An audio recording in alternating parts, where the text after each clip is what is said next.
Good morning officers. आज के इस ऑनलाइन लेक्चर में आपका स्वागत है।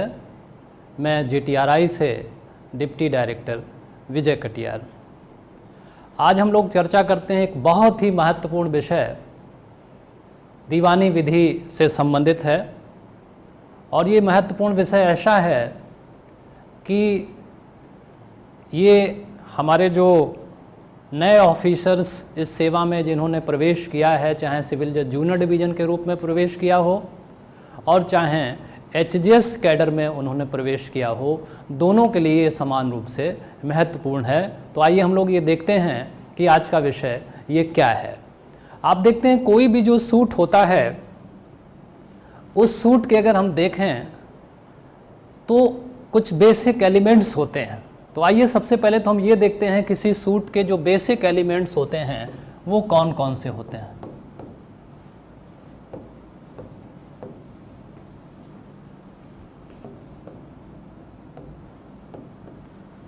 अगर मूल रूप से देखा जाए तो किसी भी सूट या जिसको हम वाद कहते हैं, उसके चार आवश्यक तत्व या जिसको हम एसेंशियल एलिमेंट्स कहते हैं वो होते हैं।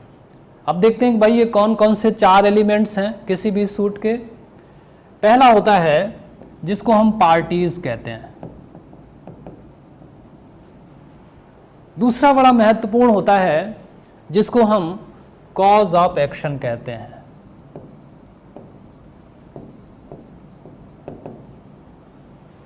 तीसरा बड़ा महत्वपूर्ण होता है जिसको हम कहते हैं सब्जेक्ट मैटर।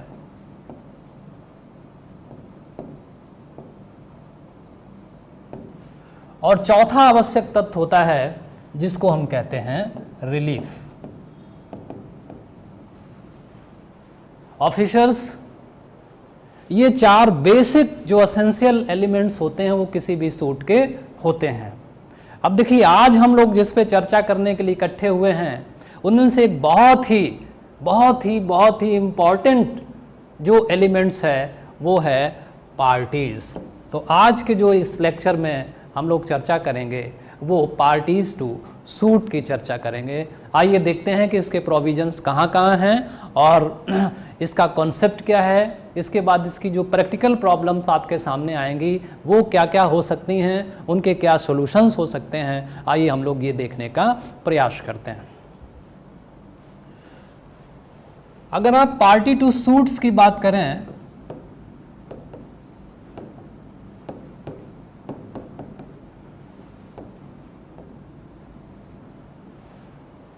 तो इसमें आप देखेंगे कि मूल रूप से तीन चीजें समाहित हैं, तीन बड़ी बेसिक चीजें समाहित हैं। अब ये तीन बेसिक चीजें कौन कौन सी हैं? पहली चीज है यहां पे कि हम ज्वाइंडर ऑफ द पार्टीज की बात करते हैं। दूसरी बड़ी बेसिक चीज है या बेसिक तथ्य है जिसको हम कहते हैं non joinder of the parties.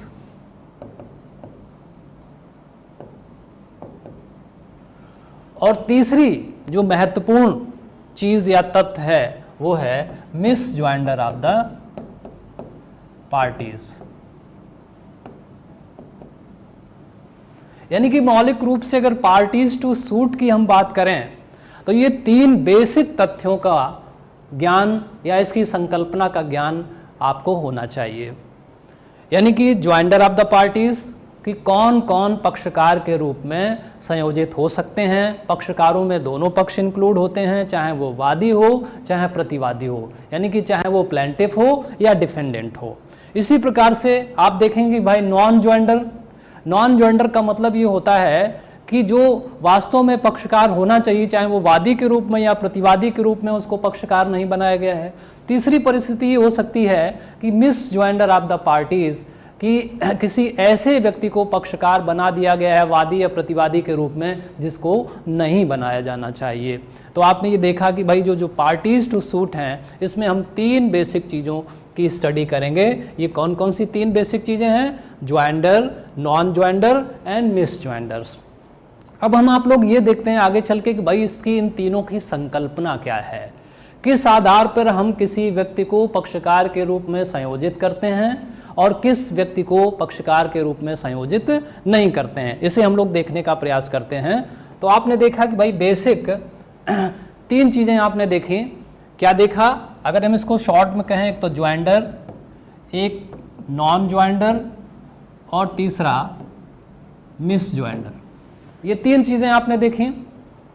अगर इन 3 चीजों का मूल आधार देखा जाए तो आप देखेंगे इन तीनों चीजों का मूल आधार क्या है?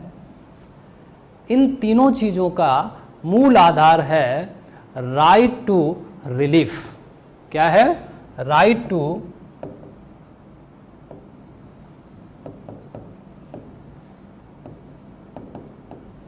रिलीफ। अब देखिए, जब हम राइट टू रिलीफ की बात करें, चूंकि यही एक बेसिक आधार है राइट टू रिलीफ का, जिसके आधार पर हम ये तय करते हैं कि भाई किस व्यक्ति को पक्षकार बनाया जाना चाहिए और किस व्यक्ति को पक्षकार नहीं बनाया जाना चाहिए, या किसी पर्टिकुलर व्यक्ति को पक्षकार अनावश्यक रूप से बना दिया गया है। यानी कि ये संकल्पना जो राइट टू रिलीफ की है, ये बड़ी बेसिक चीज है। अब देखिए, राइट टू रिलीफ को अगर हम देखें तो इनमें बेसिक रूप से 2 एलिमेंट्स हैं। उन 2 एलिमेंट्स का उपस्थित होना बेहद आवश्यक है। अगर वो 2 एलिमेंट्स उपस्थित नहीं रहेंगे तो जो राइट टू रिलीफ का कॉन्सेप्ट है, जिसके आधार पे हम पक्षकारों के संयोजन, असंयोजन या कुसंयोजन की बात करते हैं, हम उसको प्रॉपरली लागू नहीं कर पाएंगे। अब देखेंगे भाई, राइट टू रिलीफ में 2 चीजें बेसिक कौन कौन सी हैं जिनके आधार पर ये टिका हुआ है? पहली चीज है एक्ट और ट्रांजैक्शन, और दूसरा है कॉमन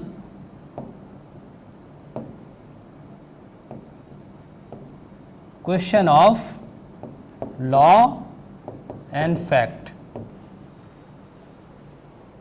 यानी कि 2 ऐसी बेसिक चीजें हैं, आप देखेंगे कि जो बड़ी महत्वपूर्ण है, कि भाई कोई राइट टू सू, या जिसको हम राइट टू रिलीफ कहते हैं, वो अगर किसी सेम, मतलब एक ही एक्ट या एक ही ट्रांजैक्शन का परिणाम है, और उससे किसी तथ्य या विधि का समान प्रश्न, यानी कि कॉमन क्वेश्चन उत्पन्न होता है, तो ऐसी परिस्थिति में जो भी पक्षकार उससे संबंधित होंगे उनको पक्षकार के रूप में संयोजित किया जाना चाहिए। अब देखिए, हम कैसे संयोजित करेंगे, संयोजित करने का क्या तरीका है, इस आधार पे कैसे हम देखेंगे। अब देखेंगे कि अगर ऊपर से हम देखें तो जो राइट टू रिलीफ है, इनको हम 2 परिस्थितियों में देख सकते हैं। पहली परिस्थिति क्या हो सकती है कि ये किसी के फेवर में हो सकता है, दूसरा ये हो सकता है कि राइट टू रिलीफ किसी के अगेंस्ट हो सकता है। 2 ही परिस्थितियां तो हो सकती हैं। राइट टू रिलीफ किसी के फेवर में हो सकता है, या राइट टू रिलीफ किसी के अगेंस्ट हो सकता है।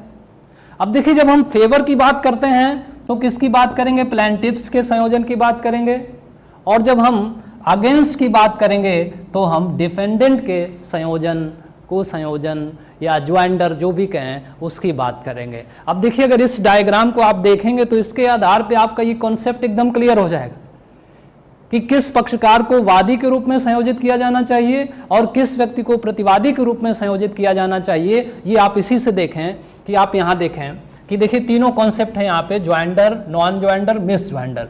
Right to relief, right to relief, अगर कोई राइट टू रिलीफ है उसमें किसी समान कार्य या समव्यवहार से जिसमें कॉमन क्वेश्चन ऑफ लॉ उत्पन्न हो।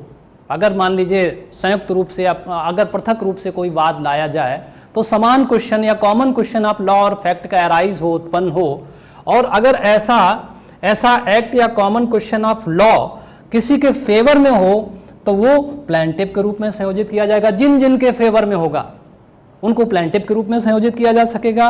और ऐसे ही राइट टू रिलीफ का जो कॉन्सेप्ट है, अगर हम इन दोनों को देखें, भाई आपका सेम एक्ट एंड ट्रांजैक्शन हो और उसमें common question of law and fact का क्वेश्चन इन्वॉल्व हो, इन दोनों को ध्यान में रखते हुए अगर ये राइट टू रिलीफ किसी के अगेंस्ट होता है वो जितने भी लोगों के अगेंस्ट होगा उनको हम डिफेंडेंट के रूप में संयोजित कर सकेंगे।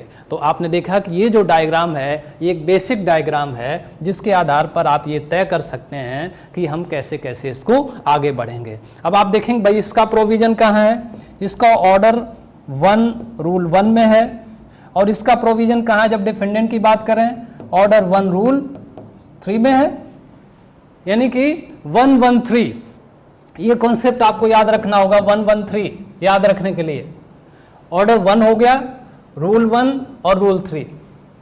रूल 1 किससे संबंधित हो गया, रूल 1 प्लांटिव के संयोजन की बात करता है और रूल 3 डिफेंडेंट के संयोजन की बात करता है। तो 113 नंबर आपको ये याद रखना होगा। इस 113 नंबर के आधार पे आपका ये बेसिक कॉन्सेप्ट आपके सामने आ जाता है। अब आइए हम लोग कुछ उदाहरण के माध्यम से समझने का प्रयास करते हैं कि भाई कैसे हम उनका ज्वाइंडर करेंगे और कैसे ज्वाइंडर नहीं करेंगे। आप देखें, जैसे मान लीजिए एक ए नामक व्यक्ति है, ए नामक व्यक्ति है, सिंपल सी बात है कि ए नामक एक व्यक्ति है, ये बी और सी से एक संयुक्त कॉन्ट्रैक्ट करता है। क्या करता है, एक ज्वाइंट कॉन्ट्रैक्ट करता है। ज्वाइंट कॉन्ट्रैक्ट किस चीज का करता है, मान लीजिए किसी माल की सप्लाई के लिए करता है कि आप 100 कुंतल गेहूं हमको सप्लाई करेंगे। ए बी और सी नामक व्यक्ति से क्या करता है, एक संयुक्त संविदा करता है। संयुक्त संविदा किस आशय की करता है कि बी और सी को ए 100 कुंतल गेहूं की आपूर्ति करेगा या सप्लाई करेगा। ठीक है, ए जो है 100 कुंतल गेहूं सप्लाई नहीं करता है। 100 कुंतल गेहूं जब ये सप्लाई नहीं करता है तो बी और सी ये दोनों एक साथ सूट ला सकेंगे।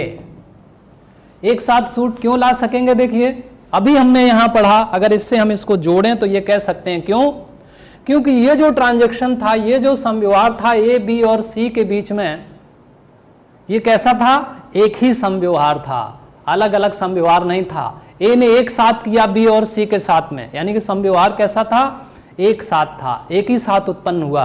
अगर मान लीजिए बी अलग से कोई मुकदमा ले आए कंपनसेशन का तो भी वही स्थिति होगी, सी अलग से मुकदमा ले आए तो भी वही स्थिति होगी। तो आप देखेंगे भाई दोनों में कॉमन क्वेश्चन ऑफ फैक्ट और लॉ कैसा है, समान है। तो इसलिए जिसको हम कहते हैं कि वादों की बाहुल्यता को रोका जा सके, जो हमारे यहाँ देख रहे हैं कि पेंडेंसी का अंबार लगा हुआ है, वो पेंडेंसी कम हो सके, उसको इसी लेवल पे यानी कि फाइनल एडजुडिकेशन प्रदान किया जा सके, इसलिए ये प्रोविज़न किया गया आपके पूरे पार्टीज टू सूट का कि इस प्रकार से इसमें आप देखेंगे भाई परिस्थिति क्या है कि बी और सी संयुक्त रूप से इसके खिलाफ मुकदमा ले आएंगे। मान लीजिए दूसरी परिस्थिति देखिए, इसी को देखें। इसी को अगर हम देखें दूसरे उदाहरण के माध्यम से कि मान लीजिए ए है, ए एक ही दिन, मान लीजिए आज तारीख 12 तारीख है, मान लीजिए 12 जून को ए बी से और सी से, यानी कि ये बी है और सी है, वही वाला उदाहरण लेते हैं हम लोग। बी और सी से एक संविदा करता है, यानी कि पहले ए बी से करता है फिर सी से करता है। किस बात की, 100 कुंतल गेहूं आपूर्ति करने की, यहां भी 100 कुंतल गेहूं आपूर्ति करने की। अब ऐसी परिस्थिति में क्या होगा, क्या बी और सी एक वाद में वादी के रूप में संयोजित किए जा सकेंगे? तो उत्तर नकारात्मक होगा। क्यों? क्योंकि अगर आप ये ऑर्डर 1 रूल 1 और ऑर्डर 1 रूल 3 के कॉन्सेप्ट को देखें तो दोनों में जो जिसको हम कार्य और संव्यवहार कहेंगे वो समान नहीं है। समान कार्य और व्यवहार से कोई राइट टू रिलीफ का आधार ए को पैदा नहीं हुआ है। तो ऐसी परिस्थिति में आप क्या होगा यहाँ पे कि बी और सी संयुक्त रूप से संयोजित नहीं किए जा सकते हैं किसी भी वाद में, यानी कि दोनों को क्या करना पड़ेगा, अलग अलग मुकदमा ले आना पड़ेगा, क्योंकि दोनों के संव्यवहार अलग अलग हैं, दोनों के कार्य अलग अलग हैं। अलग अलग कार्य और समव्यवहार से केवल दिन और तारीख एक होने मात्र से या पक्षकार एक होने मात्र से ये नहीं कहा जा सकता है कि दोनों को संयोजित किया जाए। ये चीज़ आप यहाँ पर ध्यान रखेंगे। अब हम लोग आगे बढ़ते हैं। आपने देखा कि भाई एक सामान्य कॉन्सेप्ट है, एक जनरल कॉन्सेप्ट है कि अगर ये सारी परिस्थितियां उपस्थित होंगी जो अभी हमने आपको डिस्कस की, तो उसे वादी या प्रतिवादी के रूप में संयोजित किया जा सकेगा। लेकिन यहाँ पे न्यायालय को डिस्क्रिशन या जिसको हम कहेंगे विवेकाधिकार भी प्रदान किया गया। वो विवेकाधिकार ये प्रदान किया गया कि अगर ऐसा लगता है, कैसा लगता है कि अगर ऐसा लगता है कि इनको पक्ष दो या दो से अधिक व्यक्तियों को एक साथ संयोजित करने से किसी वाद के निस्तारण में कोई कठिनाई उत्पन्न होगी, कोई जटिलता उत्पन्न हो जाएगी, उसका सम्यक रूप से निस्तारण संभव नहीं हो पाएगा, तो उसे पृथक पृथक विचारण का आदेश न्यायालय पारित कर सकता है उस संबंध में।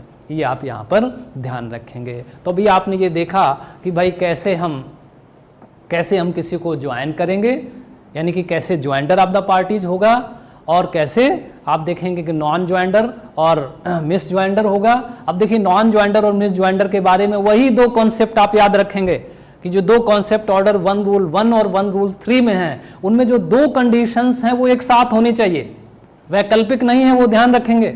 वो क्यूमुलेटिव होनी चाहिए, एक साथ होनी चाहिए। अगर एक साथ नहीं होंगी, है ना, तो फिर यहाँ पे ये एप्लीकेशन नहीं होगा। अब देखिए नॉन ज्वाइंडर और मिस ज्वाइंडर, अब सीधी सी बात, अगर नॉन ज्वाइंडर और मिस ज्वाइंडर की बात करें कि जब हम ऑर्डर 1 रूल 1 या ऑर्डर 1 रूल 3 के प्रतिकूल किसी व्यक्ति को किसी वाद में पक्षकार बना देते हैं, क्या बताया हमने यहाँ पे?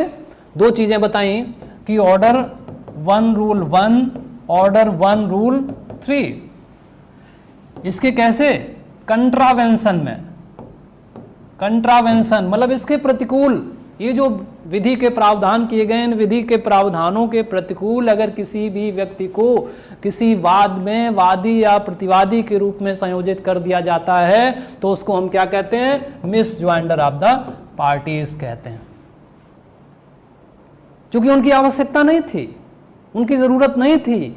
वो जो कॉन्सेप्ट हमने अभी आपको बताया कि जब राइट टू रिलीफ, जो राइट टू रिलीफ है फेवर या अगेंस्ट, यानी किसी के पक्ष में या किसी के विरुद्ध किसी समान कार्य या समान समव्यवहार की उत्पत्ति हो, और जिससे किसी, अगर वो मान लीजिए पृथक पृथक से कोई मुकदमा लेके आए उससे, तो उसमें तथ्य या विधि का अगर समान प्रश्न उत्पन्न हो, तो ऐसी परिस्थिति में आप ध्यान रखेंगे कि वो आवश्यक पक्षकार होगा। लेकिन अगर वो कंडीशंस दोनों लागू नहीं होती हैं तो miss joinder of the parties होगा। अब देखिए ये तो आपने miss joinder of the parties की बात करी। अब हम लोग आते हैं non joinder of the parties को, चूंकि ये बड़ा आवश्यक है और इसको थोड़ा अलग से विश्लेषित किया जाना मैं न्यायोचित समझता हूं कि अब देखते हैं भाई non joinder of the parties है, इनमें क्या स्थिति है? Non joinder of the parties, अभी आपने देखा ऑर्डर 1 रूल 1 और 1 रूल 3 में, मैं बार बार आपको बता रहा हूं कि अगर जो अनतोष का अधिकार है वो किसी भी व्यक्ति के पक्ष में अगर किसी समान कार्य या व्यवहार से या समव्यवहार से उत्पन्न होता है, और जिसके संबंध में अगर पृथक पृथक वाद लाए जाएं तो तथ्य और विधि का समान प्रश्न उत्पन्न होगा, तो ऐसी परिस्थिति में क्या होगा कि अगर ऐसे व्यक्तियों को जो उस कसौटी पर खरे उतर रहे हैं उन्हें पक्षकार के रूप में संयोजित नहीं किया गया है, तो क्या होगा कि ये non joinder of the parties माना जाएगा। ठीक है, इसी के साथ साथ एक दो चीजें और हम आपको बताते चले नॉन ज्वाइंडर और मिस ज्वाइंडर के संबंध में, कि नॉन ज्वाइंडर और मिस ज्वाइंडर को अगर आप देखें तो इसको हम दो भागों में विभाजित कर सकते हैं।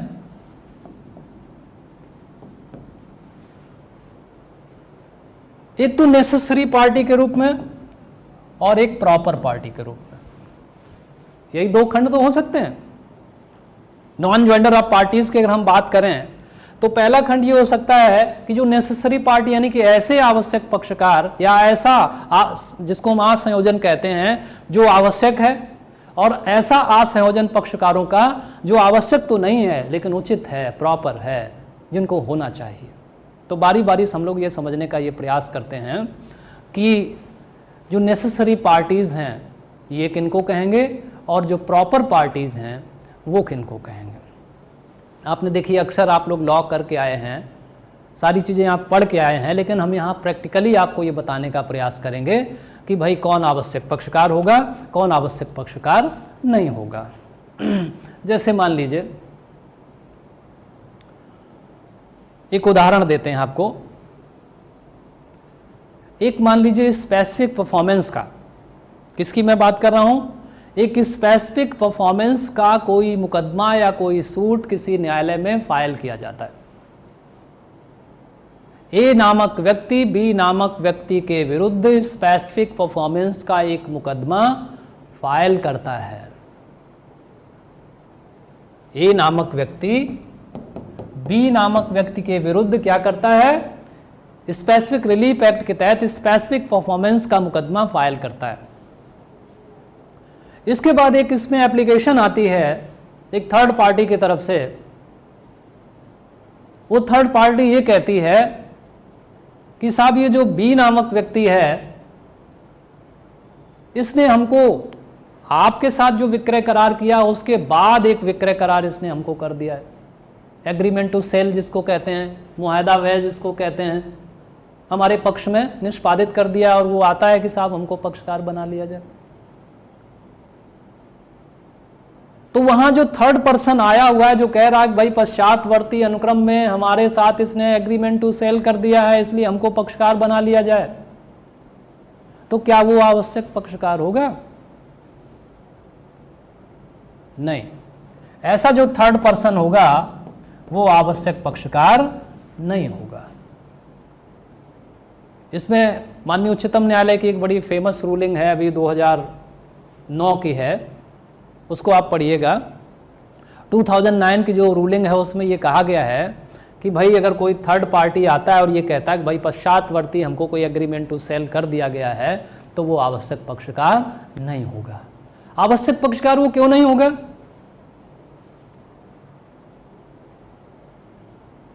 अब इसकी कसौटी क्या है देखिए, इस उदाहरण के आधार पर अगर हम देखें, आवश्यक पक्षकार वो इसलिए नहीं होगा क्योंकि ये जो थर्ड पार्टी है इसके बिना भी मुकदमे का सम्यक निस्तारण हो सकता है। जो कॉज ऑफ एक्शन है वो किसके बीच में, ए और बी के बीच है ना। अगर सी को इसमें इंक्लूड कर लेंगे तो एक तीसरा कॉज ऑफ एक्शन पैदा हो जाएगा और नेचर ऑफ सूट परिवर्तित हो जाएगा। जब नेचर ऑफ सूट परिवर्तित हो जाएगा तो ऐसी परिस्थिति में आप उसे संयोजित नहीं करेंगे, ध्यान रखेंगे। तो आवश्यक पक्षकार को अगर हम परिभाषित करें तो क्या कह सकते हैं कि आवश्यक पक्षकार वह पक्षकार होता है जिसके अभाव में कोई प्रभावी डिक्री पारित ही नहीं की जा सकती है। क्या मैं बात कर रहा हूं यहां, बात किसकी कर रहा हूं, इफेक्टिव डिक्री की बात कर रहा हूं।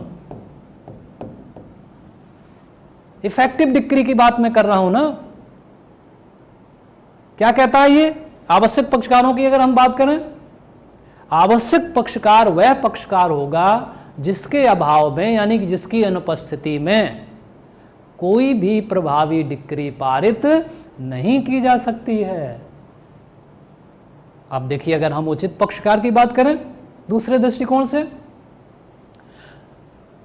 इसी को अगर हम नकारात्मक रूप से कहें तो प्रॉपर पार्टी को आप डिफाइन कर सकते हैं कि भाई प्रॉपर पार्टी या जिसको हम उचित पक्षकार कहते हैं वह पक्षकार होता है जिसके अभाव में प्रभावी डिक्री पारित की जा सकती है लेकिन उसकी उपस्थिति वाद के सम्यक निस्तारण के लिए आवश्यक है। अगर वो रहेगा उपस्थित तो थोड़ी सी न्यायालय को और सुविधा प्राप्त हो जाएगी। यानी कि ये चीज किस पे टिकी है, सुविधा पे टिकी हुई है कि भाई न्यायालय को सुविधा हो जाएगी, ठीक है, और जल्दी कुछ तथ्य हैं वो जल्दी सामने न्यायालय के आ जाएंगे। तो इस प्रकार से ये प्रॉपर पार्टी है और प्रॉपर पार्टी के रूप में आप इसको संयोजित कर सकते हैं विशेष परिस्थितियों में जहां आपको लगे आपको यहां करना चाहिए। ऐसे एक और उदाहरण हम लोग देते हैं। एक और उदाहरण है प्रॉपर पार्टी के संबंध में। अगर आप देखें, मान लीजिए ए नामक एक मकान मालिक है, ओनर है। ए नामक व्यक्ति बी इनका टेनेंट है, किराएदार है। इसके खिलाफ बेदखली का मुकदमा लेके आता है, एविक्शन का सूट लेके आता है। कौन सा सूट लेता है? एविक्शन का सूट लेके आता है। जब ये बेदखली का सूट इसके खिलाफ लेके आता है तो एक थर्ड पर्सन है बेचारे सी नामक व्यक्ति, ये प्रकट होते हैं। इस सी नामक व्यक्ति कहता है साहब हम तो सब टेनेंट हैं। क्या है? सब टेनेंट हैं, और हमको पक्षकार बना लिया जाए। और ये कहता है कि भाई हम सब टेनेंट हैं, वास्तव में कब्जा तो हमारा ही है।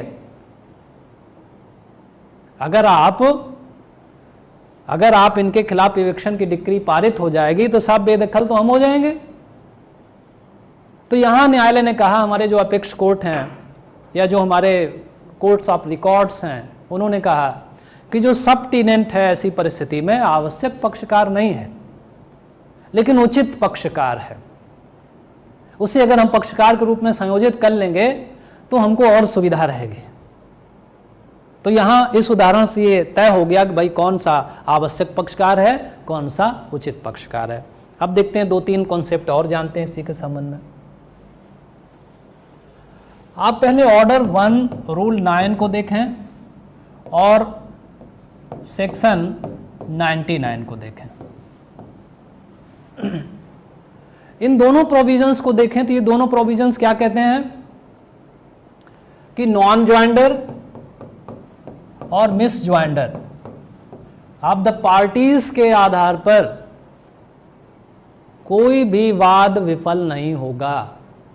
99 तो यहां तक कहता है कि नॉन ज्वाइंडर और मिस ज्वाइंडर के आधार पर कोई भी अपील प्रतिप्रेषित नहीं की जा सकती है, किसी भी विचारण न्यायालय के निर्णय को उलटा नहीं जा सकता है।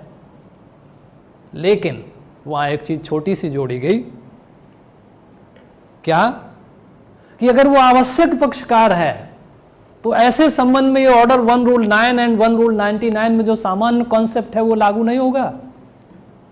यानी कि आवश्यक पक्षकारों के संबंध में ये जो सामान्य सिद्धांत है कि इनके अभाव में कोई भी डिक्री अप्रभावी नहीं मानी जाएगी या कोई भी डिक्री अपास्त नहीं की जा सकेगी, आवश्यक पक्षकारों के संबंध में लागू नहीं होती। तो आवश्यक पक्षकार के संबंध की जो संकल्पना है वो क्या है? एक अपवाद के रूप में यहां सामने आती है। ये चीज आप यहां ध्यान रखेंगे। एक चीज देखिए और कही गई, बड़ी इंपॉर्टेंट यहां पे कही गई। क्या कही गई? कि नॉन ज्वाइंडर या मिस ज्वाइंडर या जिसको हम असंयोजन और कुसंयोजन कहते हैं, इनके जो अभिभावक हैं, इनकी जो प्ली है वो आरंभिक यानी कि अर्ली अपॉर्चुनिटी की बात की गई, आरंभिक अवसर पर ही उठा लिए जाएंगे। आरंभिक अवसर का मतलब कि जितने जल्दी हो सके, खासकर इश्यूज बनने के समय तक आप इनको उठा लेंगे। अगर कोई मान लीजिए इस संबंध में कोई अभिभावक या कोई संकल्पना इश्यूज के बाद पैदा हुई हो तो एक अलग की परिस्थिति है, तो हम उस समय कंसीडर कर सकते हैं। लेकिन सामान्य सिद्धांत ये है कि फ्रेमिंग ऑफ इश्यूज तक हमको इनको उठा दिया जाना चाहिए। अगर कोई ऑब्जेक्शन किसी की तरफ से है तो हमको उठा देना चाहिए। अगर नहीं उठाया गया है तो क्या माना जाएगा? इसका अधित्यजन माना जाएगा। ये चीज आप यहाँ पे ध्यान रखेंगे। तो कॉन्सेप्ट कहाँ पे हैं? ये ऑर्डर 1 रूल 9 और सेक्शन 99 में हैं। ये बेसिक चीजें आप यहाँ पर ध्यान रखेंगे। अब हम लोग थोड़ा सा और आगे बढ़ते हैं। अब देखिए, अभी तो हमने ये कॉन्सेप्ट पढ़ा कि भाई कौन संयोजित हो सकता है, यानी ज्वाइंडर किसका होगा, नॉन ज्वाइंडर किसे कहते हैं, मिस ज्वाइंडर किसे कहते हैं। लेकिन कैसे कैसे होगा, इसकी क्या प्रक्रिया होगी, कैसे किया जाएगा, इसकी जानकारी तो प्रैक्टिकली होनी चाहिए हमको। अगर इसकी हमको व्यवहारिक जानकारी नहीं रहेगी तो शायद हम बहुत अच्छे से काम नहीं कर पाएंगे न्यायिक कार्य। आइए देखते हैं अब हम लोग कहाँ चलते हैं। हम लोग चलते हैं अब ऑर्डर 1 रूल 10 की तरफ चलते हैं। और यहाँ पे एक GR सिविल का रूल आप याद रखिएगा 37। दो आप यहाँ पे ये प्रोविजंस याद रखेंगे, ऑर्डर 1 रूल 10 और ऑर्डर 37। यहां देखिए 3 चीजों की बात करी गई। एक तो स्ट्राइक आउट की बात की गई, दूसरा एडिंग की बात की गई और तीसरी सब्स्टिट्यूशन की बात की गई। पक्षकारों का सब्स्टिट्यूशन, प्रतिस्थापन, ये ऑर्डर 22 वाला नहीं है, ध्यान रखेंगे यहाँ पे। ऑर्डर 22 का कंसेप्ट अलग चलता है कि जब प्लेंटिफ या डिफेंडेंट की डेथ हो जाती है तो उनके एलआर के सब्स्टिट्यूशन की बात होती है। यहाँ पे हम पक्षकारों के सब्स्टिट्यूशन की बात कर रहे हैं। तो पहला कॉन्सेप्ट देखिए क्या है कि किसी भी पक्षकार को स्ट्राइक आउट किया जा सकता है, यानी कि काटा जा सकता है, चाहे वो वादी हो चाहे प्रतिवादी हो। पक्षकार में दोनों इंक्लूड है ना, प्लेंटिफ एंड डिफेंडेंट। ऐसे एडिशन की अगर बात आई तो इसमें भी प्लेंटिफ और डिफेंडेंट दोनों हैं, इनको ऐड किया जा सकता है। तीसरा अगर हम सब्स्टिट्यूशन की बात करें तो इसमें भी प्लेंटिफ और डिफेंडेंट हैं। तो यहां देखिए ये कहा गया, अगर हम ऑर्डर 1 रूल 10 को देखें तो ये मूल रूप से 2 बातें करता है। एक तो बात करता है पार्टीज की और दूसरे कोर्ट्स की। कहता है किसी भी पक्षकार के आवेदन पर, पक्षकार means plaintiff and defendant both are included, both includes in parties, the concept of parties. तो पक्षकारों की हम क्या बात कर रहे हैं कि भाई किसी भी प्रकरण में, किसी भी वाद में किसी पक्षकार को स्ट्राइक आउट करने के लिए या उसको ऐड करने के लिए या उसको सब्स्टिट्यूट करने के लिए किसी भी पक्षकार के आवेदन पर ऐसा किया जा सकता है। ठीक है, लेकिन दूसरी चीज एक और कही गई, कोर्ट को भी ये राइट दे दिया गया कि कोर्ट भी सुओ मोटो ये कर सकता है। और एक तीसरी चीज और यहां पे आ गई बड़ी इंपॉर्टेंट, कि थर्ड पार्टी भी प्रकट हो सकता है, वो भी एप्लीकेशन मूव कर सकता है। तो क्या मतलब हुआ कि यहां पे 3 परिस्थितियां आपके सामने आ गई। पहली परिस्थिति कौन सी आ गई कि भाई पक्षकारों के आवेदन पर किसी भी पक्षकार को स्ट्राइक आउट किया जा सकता है, यानी कि उसका नाम काटा जा सकता है, या किसी पक्षकार को जोड़ा जा सकता है, किसी व्यक्ति को पक्षकार के रूप में जोड़ा जा सकता है, या किसी भी पक्षकार को प्रतिस्थापित किया जा सकता है। प्रतिस्थापन का मतलब क्या हुआ कि जो वादी हैं उनको प्रतिवादी के रूप में, जो प्रतिवादी हैं उनको वादी के रूप में प्रतिस्थापित किया जा सकता है। यहां ध्यान रखेंगे। तो ये कॉन्सेप्ट आपने देखा। जैसे एक आपने यहां पे एक रूलिंग ध्यान रखेंगे, एक रूलिंग है अनिल कुमार की, ये सुप्रीम कोर्ट की है। अनिल कुमार वाला जो केस है ये आप ध्यान रखेंगे। इसमें यह संकल्पना प्रतिपादित की गई और यह कहा गया कि न्यायालय सुओ मोटो, यानी कि अपने आप भी पक्षकारों को संयोजित कर सकता है, उनको मतलब जोड़ सकता है, उन्हें स्ट्राइक आउट कर सकता है, उन्हें प्रतिस्थापित कर सकता है। किसी भी आवेदन की आवश्यकता नहीं है। दूसरा ये भी कहा गया कि अगर आवेदन किसी तरफ से या तो किसी पक्षकार की तरफ से या थर्ड पार्टी की तरफ से प्रस्तुत किए जाते हैं तो भी क्या हो सकता है, तो भी वो इस आवेदन की सुनवाई कर सकते हैं। ये चीज़ आपने यहाँ ध्यान रखी। अब देखेंगे अगर हम ऑर्डर 10 को देखें तो इसी आधार पे ऑर्डर 10 को हम 2 भागों में बांट सकते हैं। अगर हम इसके रूल 1 को देखें और 2 को देखें तो रूल 1 देखिए क्या कहता है। ऑर्डर 10 का सब रूल 1,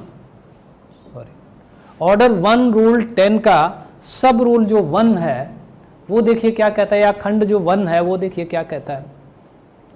ये कहता है कि अगर कोई वादी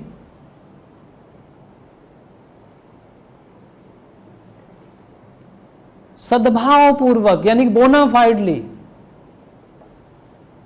वादी के रूप में संयोजित हो गया है और बाद में उसे ऐसा लगता है या ऐसी जानकारी प्राप्त होती है कि नहीं उसने गलत गलत नाम से अपना जो है अपने नाम से जो मुकदमा फाइल कर दिया वो गलत तरीके से फाइल कर दिया है, नहीं करना चाहिए, तो यहाँ पे वो जो वास्तविक जो मूल वादी है उसको संयोजित कर सकता है, उसका नाम वहाँ दर्ज करा सकता है। लेकिन ध्यान क्या रखेंगे, यहाँ सद्भावपूर्वक ध्यान रखेंगे कि सद्भावपूर्वक। अब यहाँ देखिए 2 उदाहरणों से हम इसको समझने का प्रयास करते हैं।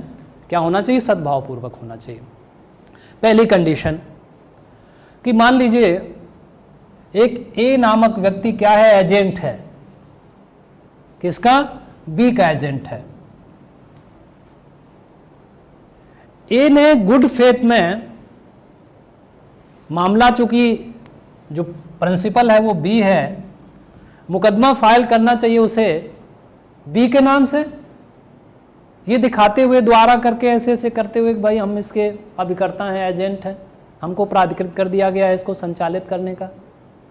लेकिन ये फाइल कर देता है, ए अपने नाम से फाइल कर देता है, बाद में इसको अपनी भूल की जानकारी होती है।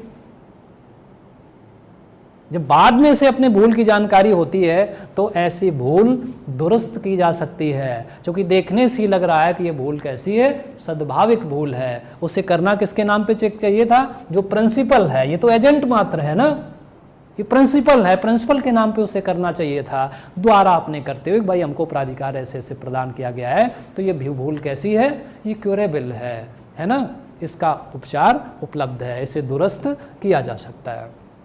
आइए हम लोग दूसरी परिस्थिति को समझने का प्रयास करते हैं। एक व्यक्ति कब्जे के प्रत्युद्धरण के लिए, यानी कि रिकवरी ऑफ पोजेशन के लिए ए नामक एक व्यक्ति मुकदमा पी नामक व्यक्ति के खिलाफ लेके आता है। किस चीज का लेके आता है, रिकवरी ऑफ पोजेशन का, कब्जे के वापसी का मुकदमा लेके आता है, ये कहते हुए कि साहब हम इसके मालिक हैं। डिफेंडेंट उपस्थित आता है, वो कहता है नहीं साहब ये इसके मालिक नहीं है, ये तो इससे पहले मुकदमा दाखिल करने से पहले संपत्ति बेच चुके हैं, ये देखिए साहब बैनामा, ये देखिए सेल डीड। वो दाखिल करता है उसकी प्रमाणित सेल डीड,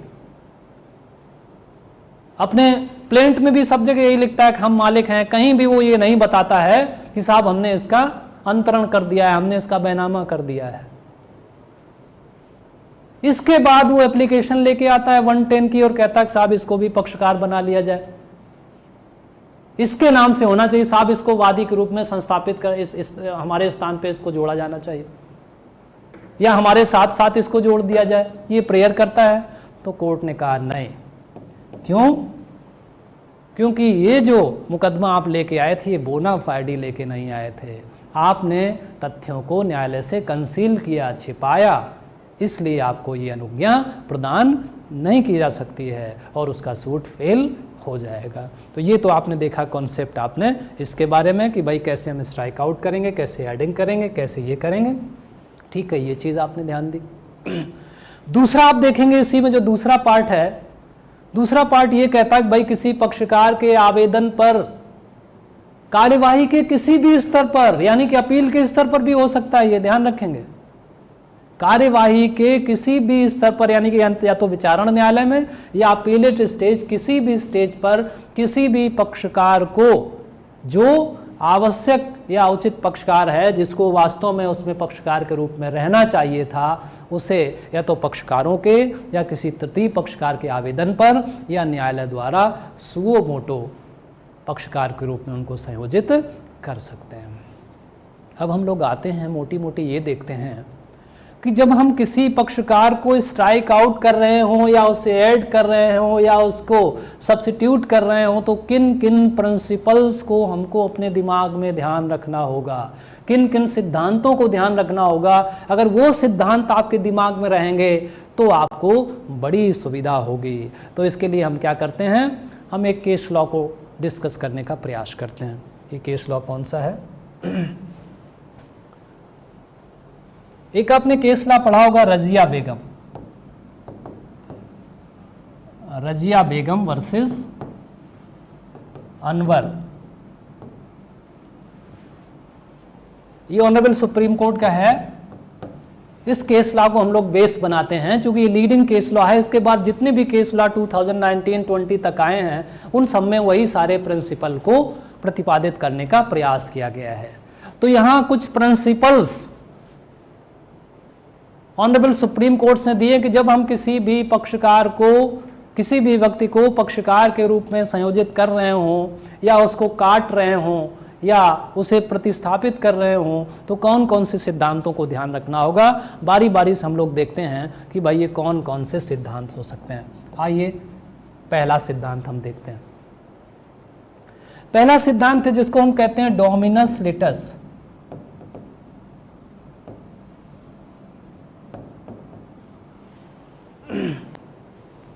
पहला सिद्धांत,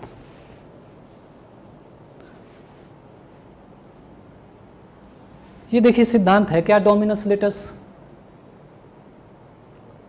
देखिए डोमिनस लिटस सिद्धांत ये कहता है कि कोई भी व्यक्ति अपने हितों के बारे में सबसे सर्वोत्तम निर्णय लेने में सक्षम होता है। कोई थर्ड पर्सन नहीं, कोई भी व्यक्ति अपने हितों के संबंध में सबसे सर्वोत्तम निर्णय लेने में सक्षम होता है। डोमिनस लिटस क्या कहता है, क्या डॉक्ट्रिन है, क्या विहित संकल्पना है इसके पीछे, कि कोई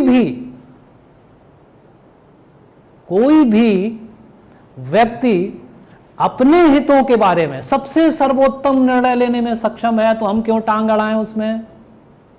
बेसिक संकल्पना है ना ये, यानी कि आप उसको ये विवश नहीं कर सकते हैं कि आप फला व्यक्ति से फाइट करें, वो उससे नहीं फाइट करना चाहता है। लेकिन ध्यान रहे ये संकल्पना कैसी है, एक जनरल सामान्य सिद्धांत है। ये अपने आप में निरपेक्ष संकल्पना नहीं है, ये सापेक्षिक संकल्पना है, यूनिवर्सल नहीं है। यानी कि विशेष परिस्थितियों में इसके परे भी जाया जा सकता है। न्यायालय इन सारी चीज़ों को देखते हुए भी पक्षकार संयोजित करने का आदेश कर सकता है या स्ट्राइक आउट करने का आदेश कर सकता है। तो पहली संकल्पना तो आपको डोमिनस लिटस वाली अपने दिमाग में रखनी होगी। अब देखिए दूसरी संकल्पना बड़ी महत्वपूर्ण है, ये देखिए बड़े ध्यान से सुनिएगा। ये जो संकल्पनाएं मैं बता रहा हूं, ये संकल्पनाएं आपके किसी भी एप्लीकेशन को जो 110 का आपके सामने आएगा, एफिडेविट से समर्थित होगा, उसमें प्रेयर होगी, अमेंडमेंट की प्रेयर होगी, अगर वो प्लेंटिफ की तरफ से आया होगा, कानथी में दर्ज होगा वो, ये सारी चीजें आपको वहां पे ध्यान रखनी होंगी। हमने क्या बताया, पहले डोमिनस लिटस का कॉन्सेप्ट है। दूसरा देखिए बड़ी इंपॉर्टेंट चीज है, वो है ज्यूरिसडिक्शन की। अब आप सोचेंगे कि भाई यहां ज्यूरिसडिक्शन जैसी संकल्पना क्यों आ गई। बेसिक रूप से अगर हम पूरे लॉ को उठा करके देखें तो न्यायालय को दो ही प्रकार के क्षेत्राधिकार प्राप्त हैं। दो ही प्रकार के प्राप्त है ना, वो देखिए दो प्रकार के कौन कौन से हैं। एक तो इनिशियल ज्यूरिसडिक्शन है उसे, और दूसरा है डिस्क्रिशनरी। यही तो दो प्राप्त है ना, यानी कि इनिशियल ज्यूरिसडिक्शन और डिस्क्रिशनरी ज्यूरिसडिक्शन, आरंभिक क्षेत्राधिकार और वैवेकीय क्षेत्राधिकार। तो ये जो ऑर्डर वन रूल 10 के तहत जो संकल्पना समाहित की गई है, ये कहा गया कि न्यायालय का इनिशियल क्षेत्राधिकार नहीं है इसमें किसी भी व्यक्ति को पक्षकार बनाने का। ये कैसा क्षेत्राधिकार है उसका, ये उसका वैवेकिक क्षेत्राधिकार है। और चूंकि जब वैवेकिक क्षेत्राधिकार होगा तो हमको क्या ध्यान रखना होगा, हमको प्रत्येक मामले के तथ्यों, परिस्थितियों, equity, justice and good conscience, इन सारी संकल्पनाओं को अपने दिमाग में रख करके कोई आदेश पारित करना होगा। ये चीज आप ध्यान रखेंगे यहाँ पे। अब हम लोग आगे बढ़ते हैं। देखिए तीसरा प्रिंसिपल क्या है यहाँ पे, जो चीज आपको ध्यान में रखना है। तीसरा प्रिंसिपल अगर आप देखें यहाँ पे, तीसरा सिद्धांत देखें तो बड़ा महत्वपूर्ण है। अगर कोई मामला मान लीजिए प्रॉपर्टी से संबंधित है ना, अगर हम यहां बात करें तो यहां इसको हम टाइटल करें, सब टाइटल करें तो कह सकते हैं इंटरेस्ट। जब कोई प्रकरण किसी प्रॉपर्टी से संबंधित है तो उसमें इंटरेस्ट को हमको ध्यान रखना होगा। अब ये देखिए इंटरेस्ट कैसे हो सकते हैं, दो प्रकार के इंटरेस्ट हो सकते हैं ना। अगर हम मोटे मोटे तौर पे विभाजित करें, मैं यहां बहुत विधि शास्त्र की संकल्पना के आधार पे से नहीं विश्लेषित कर रहा हूं, आपको समझाने के दृष्टिकोण से इसको मूल रूप से दो भागों में अगर विभाजित करें, इंटरेस्ट की बात करें तो पहला इंटरेस्ट क्या है, पहला कोई भी डायरेक्ट इंटरेस्ट होता है, प्रत्यक्ष हित जिसको कहते हैं, और दूसरा कॉमर्शियल इंटरेस्ट। दो ही प्रकार के तो हो सकते हैं। तो यहां ऑनरेबल सुप्रीम कोर्ट ने कहा इस रजिया बेगम वाले मामले में कि हमको जब भी हम कोई ऑर्डर 1 रूल 10 के तहत किसी आवेदन का निस्तारण कर रहे हो तो जिस पक्षकार को संयोजित करने की बात चल रही हो या जिसको कट करने की बात चल रही हो उसका हम प्रत्यक्ष हित विषय वस्तु में जरूर देखेंगे। प्रत्यक्ष हित किसके लाइट में, सब्जेक्ट मैटर के लाइट में, सब्जेक्ट मैटर के आलोक में, विषय वस्तु के आलोक में हम उसको देखेंगे कि उस पर्टिकुलर थर्ड पर्सन का इसमें कोई प्रत्यक्ष हित समाहित है या नहीं है। अगर उसका प्रत्यक्ष हित समाहित है तो ऐसी परिस्थिति में उसे पक्षकार के रूप में संयोजित किया जा सकेगा। यही देखिए ऑनरेबल सुप्रीम कोर्ट ने एक चेतावनी भी दी। क्या चेतावनी दी कि अगर मामला, चौथा ये कहा कि अगर मामला कोई डिक्लेरेशन से संबंधित है, डिक्लेरेशन किसका हो सकता है, किसी लीगल राइट का हो सकता है या किसी लीगल स्टेटस का हो सकता है, दो ही चीजें तो ना। अगर सेक्शन 34 आप पढ़ें, सेक्शन 34, तो सेक्शन 34 जो आपका स्पेसिफिक रिलीफ एक्ट है वो दो ही चीजों की बात करता है ना। वो दो चीजें कौन कौन सी हैं, या तो लीगल राइट की बात करता है या लीगल स्टेटस की, यानी कि लीगल राइट और लीगल स्टेटस, यही दो तो बात करता है। तो माननीय उच्चतम न्यायालय ने कहा कि अगर किसी व्यक्ति के विधिक अधिकारों या विधिक हैसियत की घोषणा से संबंधित कोई वाद लंबित है तो ऐसी परिस्थिति में जो डायरेक्ट इंटरेस्ट वाला कॉन्सेप्ट है इसको हम रिलैक्स कर देंगे। रिलैक्स कर क्यों देंगे, इसके पीछे भी तर्क दिया। कहा देखिए जब किसी लीगल राइट या किसी लीगल स्टेटस के डिक्लेरेशन का मामला होता है, जो पर्टिकुलर राइट या जिसको हम टाइटल कहते हैं, जो हैसियत कहते हैं, वो डिस्प्यूटेड होती है। तो अगर हम बहुत डायरेक्ट हिट की बात करें, बहुत डायरेक्ट इंटरेस्ट की बात करेंगे तो वो संभव नहीं हो पाएगी, क्योंकि वो तो ऑटोमेटिकली खुद ही विवादित है। इसलिए अगर हम वहां किसी डायरेक्ट इंटरेस्ट की बात करेंगे तो उसके आधार पर हम यहाँ पे इस प्रकरण में उसको तय नहीं करेंगे। ये चीज आप यहाँ पे ध्यान रखें। अगली देखिए कॉन्सेप्ट क्या है यहाँ पे, अगला प्रिंसिपल यहाँ पे है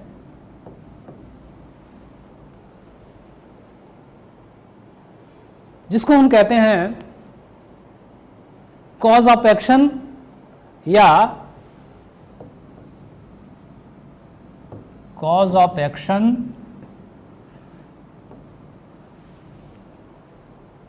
या दूसरे शब्दों में हम कहें नेचर ऑफ सूट।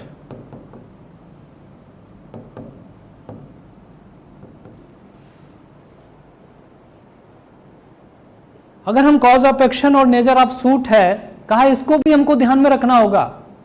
अगर हम किसी पक्षकार को, किसी थर्ड पर्सन को पक्षकार के रूप में संयोजित करने जा रहे हैं और उससे अगर कोई नया वाद हेतुक पैदा हो जा रहा है, उत्पन्न हो जा रहा है, या किसी जो लंबित विवाद है, जो लंबित वाद है, उसकी प्रकृति परिवर्तित हो जाती है, तो ऐसी परिस्थिति में हम उस एप्लीकेशन को अलाउ नहीं करेंगे।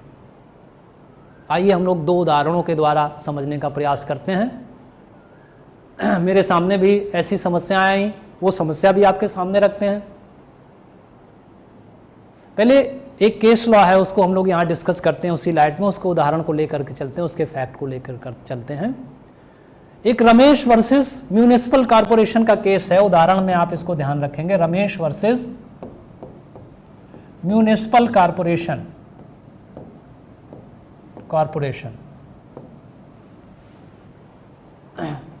इसमें मामला क्या था कि इसमें ए नामक व्यक्ति एक पेट्रोल पंप का डीलर था, ए नामक व्यक्ति, और बी नामक जो व्यक्ति था वो हिंदुस्तान पेट्रोलियम कंपनी थी, और सी नामक व्यक्ति था ये म्यूनिसिपैलिटी थी, या हम जिसको कहें नगर निगम था ये, ठीक है। बी नामक जो व्यक्ति था, लीगल पर्सन कहेंगे इसको हम, जिसको हिंदुस्तान पेट्रोलियम कहते हैं, इसकी लैंड थी। इसकी लैंड पे ए नामक व्यक्ति ने इन दोनों के मध्य हुए एग्रीमेंट के आधार पर पेट्रोल पंप स्थापित कर रखा था, उसका कब्जा था। सी नामक व्यक्ति जो कॉरपोरेशन था, जो निगम था या नगर निगम था, इसने कहा कि साहब जो ए नामक व्यक्ति है इसने जो पेट्रोल पंप अपना बनवाया हुआ उसका कुछ निर्माण अवैध है, उसे गिराने के लिए उसने प्रयास करने शुरू कर दिए। ए ने इंजंक्शन का मुकदमा सी के खिलाफ दायर किया, किसका? इंजंक्शन का, परमानेंट इंजंक्शन का, कि इनको रोक दिया जाए कि साहब ये हमारा ये डिमोलिशन ना करें, हस्तक्षेप ना करें बिना विधिक प्राधिकार के। बी नामक व्यक्ति के द्वारा ये कहते हुए एप्लीकेशन फाइल किया गया 110 का कि साहब ए नामक व्यक्ति का जो एक पर्टिकुलर कंस्ट्रक्शन है वो अवैध है और हमें भी पक्षकार के रूप में संयोजित कर लिया जाए। ट्रायल कोर्ट ने सी नामक व्यक्ति की, एक बी नामक व्यक्ति की बात मान ली, उनका एप्लीकेशन स्वीकार कर लिया। मामला माननीय उच्चतम न्यायालय पहुंचा। माननीय उच्चतम न्यायालय ने यही दो कॉन्सेप्ट लागू किए यहां, कहा देखिए ए और बी के बीच में जो एग्रीमेंट हो गया है वो एक अलग विषय वस्तु है, अलग कॉज ऑफ एक्शन है। उस ए और बी की जो एग्रीमेंट की विषय वस्तु है इस इंजंक्शन वाले मुकदमे में संयोजित नहीं की जा सकती है। अगर हम इनको पक्षकार बना लेंगे तो एक नए प्रकार का कॉज ऑफ एक्शन पैदा हो जाएगा जो एग्रीमेंट के कैसा होगा? कंट्रावेंशन में होगा, उसके प्रतिकूल होगा, उसके विरुद्ध होगा। तो माननीय उच्चतम न्यायालय ने क्या कहा यहां पे? माननीय उच्चतम न्यायालय ने कहा नहीं, ये जो सी नामक व्यक्ति है ये आवश्यक पक्षकार इस प्रकरण में नहीं है। ऐसे एक मामला मेरे सामने आया, मैं एक जनपद में पोस्टेड था तो वहाँ पे मेरे सामने एक मामला सामने आया। 3-4 वादी थे उसमें, ए बी सी करके, ए बी सी डी 4 वादी थे लगभग। उन्होंने प्राधिकरण था एक, बरेली प्राधिकरण करके, उनके खिलाफ एक मुकदमा फाइल किया, बरेली विकास प्राधिकरण के खिलाफ, बीडीए जिसको कहते हैं, बीडीए के खिलाफ एक मुकदमा फाइल किया कि साहब ये हमारी दुकानों को ना गिराएं। बीडीए का ये कहना था कि इनकी सारी दुकानें अवैध हैं और इनको गिरा दिया जाए। जब उनको ये लगा कि साहब हम लोग इसी से हमारा पूरा जीविकोपार्जन होता है, पूरा परिवार चलता है, और अगर ये हमारी इन दुकानों को गिरा देंगे तब तो हमारा सब बेकारी हो जाएगा। अब क्या था इसी परिस्थिति में कि ए बी सी डी जिन दुकानों में अपना व्यवसाय करते थे उसका जो मालिक था वो ई था। ई बीडीए से मिल गया क्योंकि ई ये चाहता था किसी प्रकार से कि ये दुकानें खाली हो जाएं और हम यहाँ पे बढ़िया सा एक कोई मॉल या कोई और चीज़ बना करके और आगे बढ़े। वो बीडीए के साथ मिल गया, एक प्रकार से दुर्लभ संधि उसकी हो गई। उसने एप्लीकेशन फाइल किया पक्षकार बनने का कि साहब हम आवश्यक पक्षकार हैं और हमको इसमें पक्षकार बना लिया जाए। तो ऐसी परिस्थिति में आप बताइए आप क्या होगा? अगर आप इन दोनों कॉन्सेप्ट को देखें, कॉज ऑफ एक्शन को देखें और इसको देखें, नेचर ऑफ सूट को देखें, तो ए ई और ए बी सी डी के बीच में क्या हुआ, एक एग्रीमेंट हुआ ना टेनेंसी का। जब टेनेंसी का वो एग्रीमेंट हुआ, ई ने ही दुकानें ए बी सी डी को दी, इसका मतलब वो एग्रीमेंट एक वैध एग्रीमेंट है। अब वो आकर के उसके विरुद्ध आके ये कहता है कि नहीं ये दुकानें अवैध हैं, इनको गिरा दिया जाए और हम आवश्यक पक्षकार, हम इसके मालिक हैं, हमको बना लिया जाए। तो अगर उसको पक्षकार बना लिया जाएगा तो एक नया कॉज ऑफ एक्शन अराइज होगा, नेचर ऑफ सूट भी परिवर्तित होगा कि जो चीज विवादित नहीं थी वो भी विवादित हो जाएगी। तो ऐसी परिस्थिति में अगर देखा जाए तो ई नामक व्यक्ति क्या है, यहाँ पे आवश्यक पक्षकार नहीं है। ये चीज आप ध्यान रखेंगे। अब देखेंगे भाई अगला प्रिंसिपल क्या है इसका। अगला प्रिंसिपल देखिए जो है वो मैंने बताया आपको, एक फाइनल एडजुडिकेशन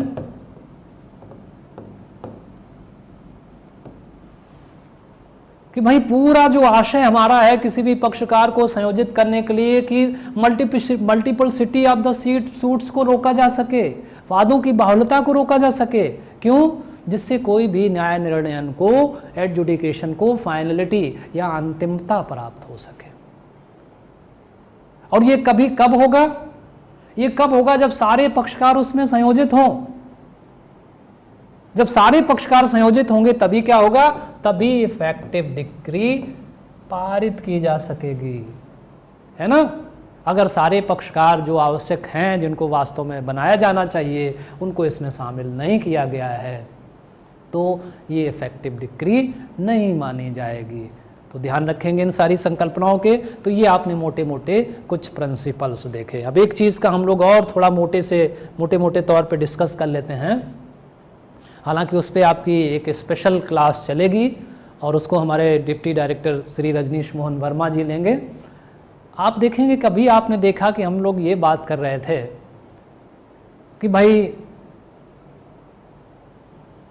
जो पक्षकार, जिसको हम राइट टू रिलीफ कह रहे थे, अगर कोई राइट टू रिलीफ किसी एक ही कार्य या संव्यवहार की उपज है और जिसके संबंध में पृथक रूप से अगर वाद लाए जाते तो तथ्य और विधि का समान प्रश्न पैदा होता।